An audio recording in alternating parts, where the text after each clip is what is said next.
Radio Sucesos 101.7 FM presenta su noticiero Sucesos con Milton Pérez y Verónica Larrea. Un periodismo libre para una democracia plena.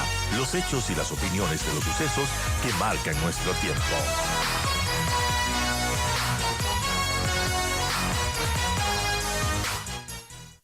Estamos listos ya para iniciar con Andrea Moya, abogada experta en temas tributarios, y comentábamos acerca de esta sentencia que emitió la Corte Constitucional y que cambió un poquito las cosas.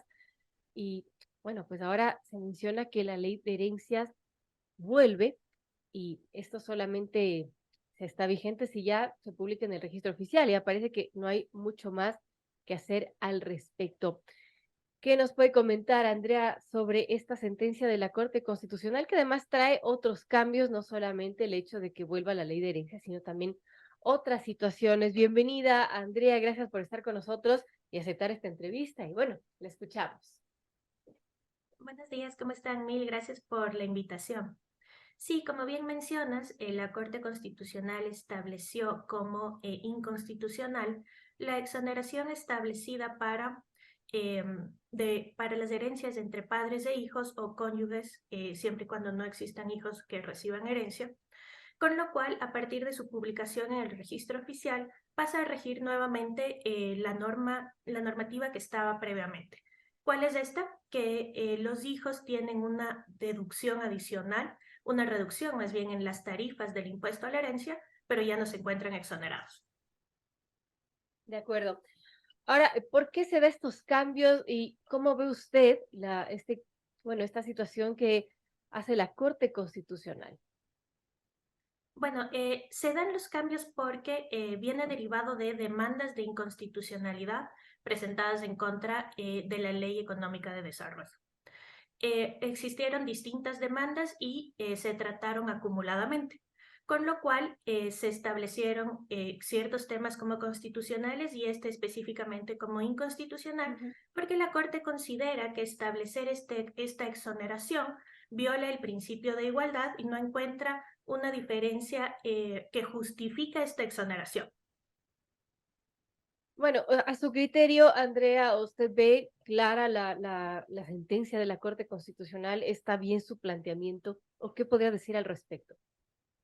Con respecto a este punto, yo difiero un poco del voto de mayoría de la Corte Constitucional, puesto que el Estado tiene la capacidad de establecer exoneraciones por política pública, con lo cual tiene la capacidad de establecer este tipo de exoneraciones. Incluso el voto salvado del doctor Enrique Herrería establece esto y difiere incluso del voto de mayoría, señalando que a su criterio esto no es inconstitucional y yo coincido con ese voto salvado. Interesante. Amigos, 7:24 estamos hablando acerca de los cambios tributarios después de esta sentencia que emitió la Corte Constitucional. Estamos con Andrea Moya, abogada experta en temas tributarios, para que justamente nos ilustre sobre esto. Ahora, Andrea, para insistir en el tema del impuesto a las herencias que vuelve, entonces, bueno, me imagino que no muchas personas tienen bienes que tengan precios altos que puedan heredar, pero en el caso de que exista aquello, por ejemplo, un bien que cueste unos $800,000 y que, bueno, sea de alguien, de unos padres que fallezcan y hereden sus hijos, hijos que tendrían que pagar este impuesto, pero ¿qué pasa cuando no existe la liquidez para ello? No podrían heredarlo, por ejemplo, tendrían que pagar más de $100,000 por este impuesto, y si es que no tienen esa liquidez, simplemente no podrían heredar ese bien.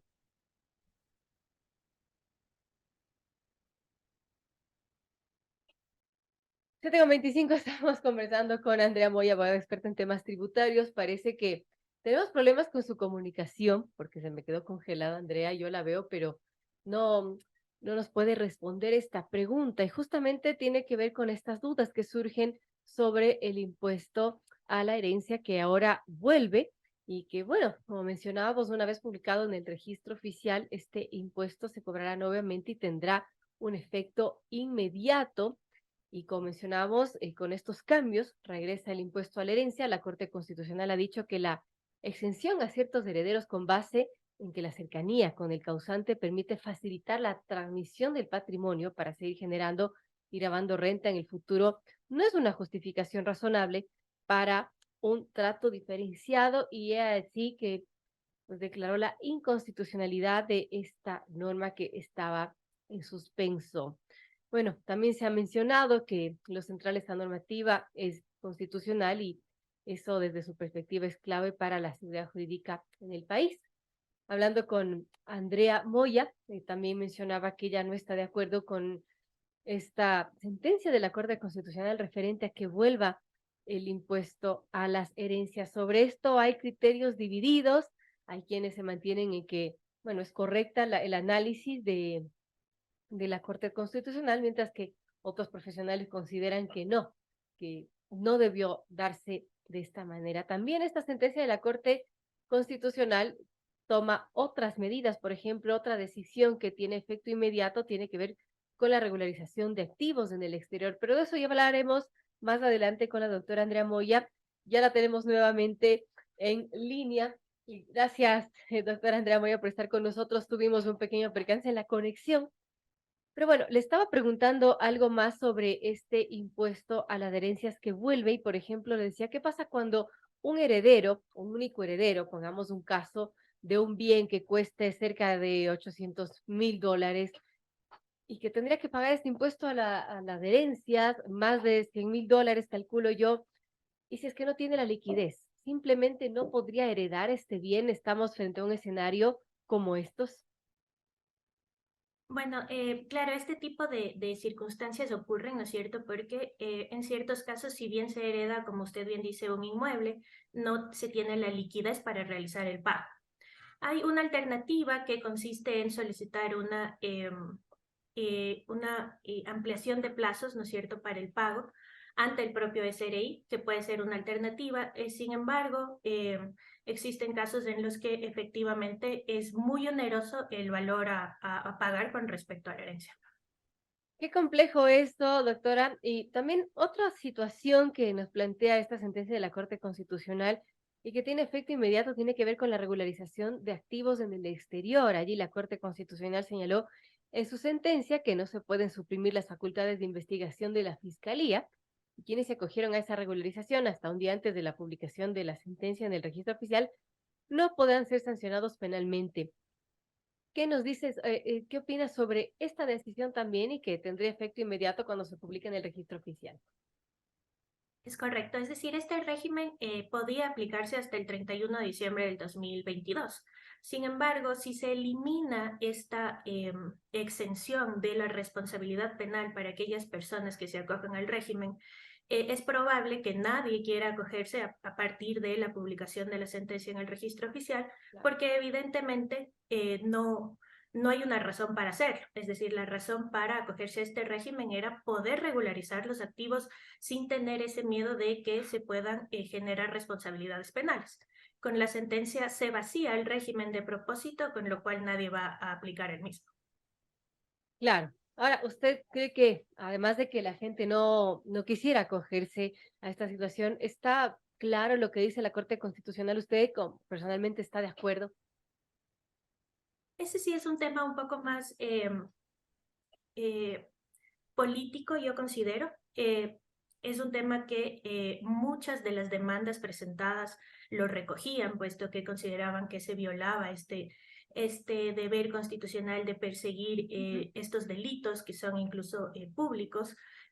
Sin embargo, como comento, para mí desde la perspectiva tributaria se deja al régimen sin efecto, puesto que nadie va a querer acogerse al mismo. Por supuesto.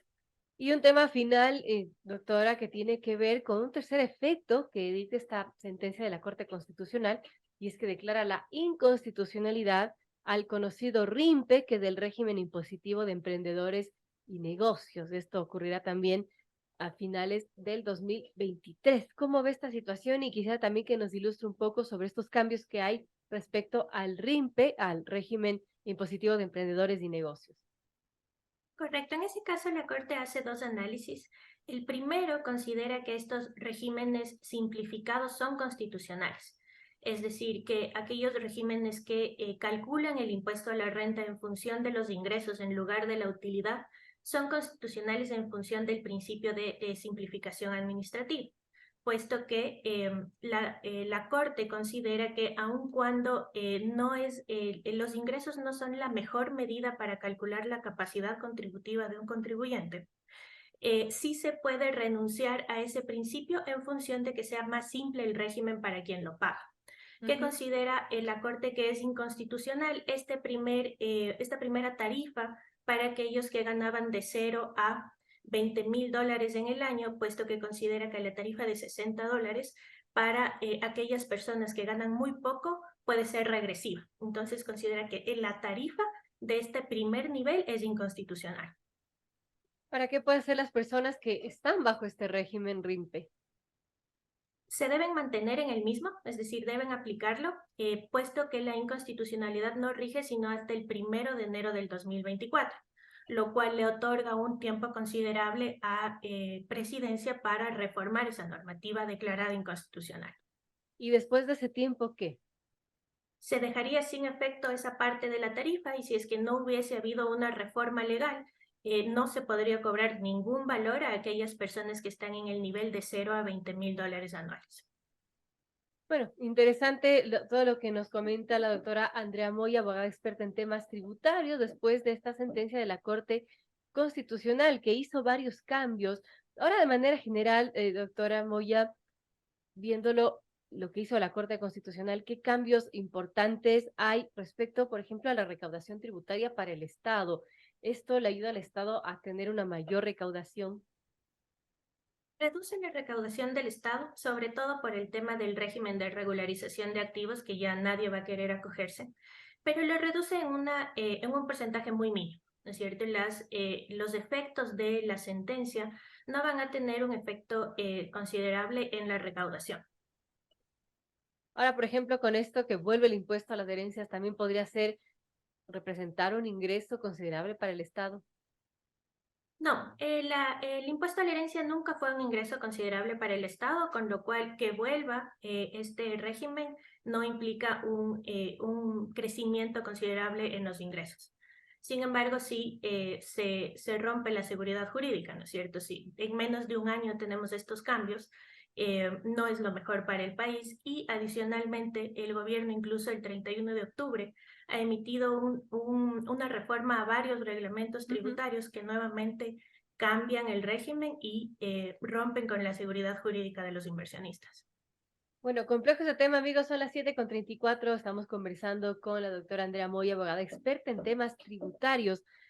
Y otro tema también que concluyó la Corte Constitucional es que las reformas introducidas a la ley de hidrocarburos y también a la ley de régimen especial de Galápagos en varios artículos son incompatibles con este principio de unidad de materia al no mantener una conexidad con el eje temático del decreto ley. ¿Cómo vemos también esta decisión de la Corte Constitucional? Correcto. Varias de las demandas de inconstitucionalidad tenían este argumento, que la ley, por haber sido en materia económica, debía regirse a una sola materia. Y la Corte Constitucional consideró que estos dos grupos de reformas a la Ley Especial del Régimen de Galápagos, que regula las licencias sobre todo, y a la Ley de Hidrocarburos, que regulaba ciertos tipos de contratos, no guardaban relación con la materia de urgencia económica que se había planteado, con lo cual declara inconstitucional también estas reformas. Claro. Ahora, de todos estos cambios, doctora, ¿qué es lo que usted ve que sería lo más grave o lo que más podría afectar al bolsillo de los ecuatorianos? En sí es las reformas al régimen de herencias. Yo creo que eso es lo que más afecta a la población y sobre todo que tiene un tema particular desde la perspectiva técnica, que es limitar la capacidad del Estado de establecer exoneraciones, lo cual sí me parece que puede tener consecuencias negativas a futuro. Ahora, sobre esto, ¿hay acciones legales que se puedan frenar esta situación de que vuelva a la ley de herencias? Porque he hablado con algunos juristas y ellos dicen que no, que cuando se publica en el registro oficial ya queda ahí saldado, pero también veo que desde el legislativo hay intenciones de derogar totalmente esta ley. ¿Cómo funcionaría en esos casos? Correcto, es decir, actualmente lo que pueden hacer las partes del proceso es presentar recursos de aclaración o ampliación, pero esto no va a modificar el fondo de la sentencia, con lo cual el momento en que se publique, pues será ley para todos. Como usted bien dice, sí se puede reformar la ley, ¿no es cierto? Desde la Asamblea, como vemos, hay iniciativas para derogar completamente la ley, con lo cual daría lo mismo, ¿no es cierto? Es decir, Ujú. se eliminaría la exoneración en la ley de herencias. Lo que sí puede hacer el gobierno es intentar nuevamente presentar un proyecto de reforma, pero tendría que argumentar de mejor manera el porqué de la exoneración para que no sea declarada nuevamente como inconstitucional. Bueno, son complejos estos temas, Andrea, respecto a todo lo que hemos hablado y la carga tributaria que de por sí ya tienen los ciudadanos que tienen que pagar, por ejemplo, por temas de vivienda, impuestos al patrimonio, etcétera. ¿Usted cómo ve esto que vuelve el impuesto a las herencias? Es una carga impositiva muy grande, es impuesto sobre impuesto de lo que estaríamos hablando. Sí, correcto. Es decir, depende de la política pública de un Estado, ¿no es cierto? Nuestro gobierno, al ser un gobierno de derecha, evidentemente su política debería ser reducir la carga impositiva a sus ciudadanos. Esto es lo que se pretendía con la eliminación de la ley de herencias. Sin embargo, hubieron otras reformas que incrementaron la carga impositiva de los ciudadanos, como el cambio en la tarifa de impuesto a la renta a personas naturales. Y esto, Claro. lamentablemente, la Corte Constitucional estableció que no rompía los principios de progresividad, de equidad y capacidad contributiva de los ciudadanos, lo que sí considero que se pudo haber realizado un mejor análisis respecto de estos principios. Pero claro, todos estos cambios de la ley inicial incrementaron la contribución de los ciudadanos. Bueno, complejo y de momento, y si es que no hay más cambios, vuelve la ley de herencias, hay que estar pendientes sobre todos estos cambios que también dicta tras esta sentencia de la Corte Constitucional que, como mencionábamos, se enfocó en temas como del impuesto a las herencias, también el régimen simplificado para emprendedores y negocios populares, la sustitución de las deducciones de gastos personales por un sistema de rebaja, etcétera. Gracias, Andrea Moya, abogada experta en temas tributarios, por estar con nosotros y aclararnos, ilustrarnos un poco de estos cambios que se vienen para todos los ciudadanos que pagamos impuestos. Gracias. Encantada, mil gracias por la invitación.